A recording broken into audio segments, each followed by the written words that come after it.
Bu ko'rib turganingiz gvazdika va dafna bargi, ya'ni lavrolist va qalampir munchoq. Bu ikkalasi birlashsa juda ham ko'p foydali xususiyatga ega bo'ladi. Ya'ni lavrolist oshqozon faoliyatini yaxshilaydi, qalampir munchoq esa ovqat hazm bo'lishini tezlashtiradi, oshqozon og'rig'i, dam bo'lishiga qarshi foydali hisoblanadi. Lavrolist yallig'lanishga qarshi tabiiy vosita hisoblanadi. Qalampir munchoq esa balg'am ko'chiruvchi xususiyatiga ega. Issiq suv bilan qo'shib ichilsa, yo'tal, shamollashga foyda beradi, qon aylanishini yaxshilaydi. Qalampir munchoq qon aylanishini rag'batlantiradi. Lavrolist esa qon bosimini me'yorda ushlab turishga yordam beradi.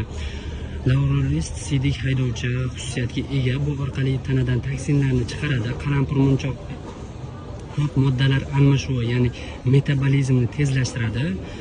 2 dona mana shu lavrolist bargidan olib 4 dona qalampir munchoq butun holida bitta stakan qaynagan suvga solib 10 daqiqa damlab iste'mol qilasiz. Sovigandan keyin iste'mol qilasiz.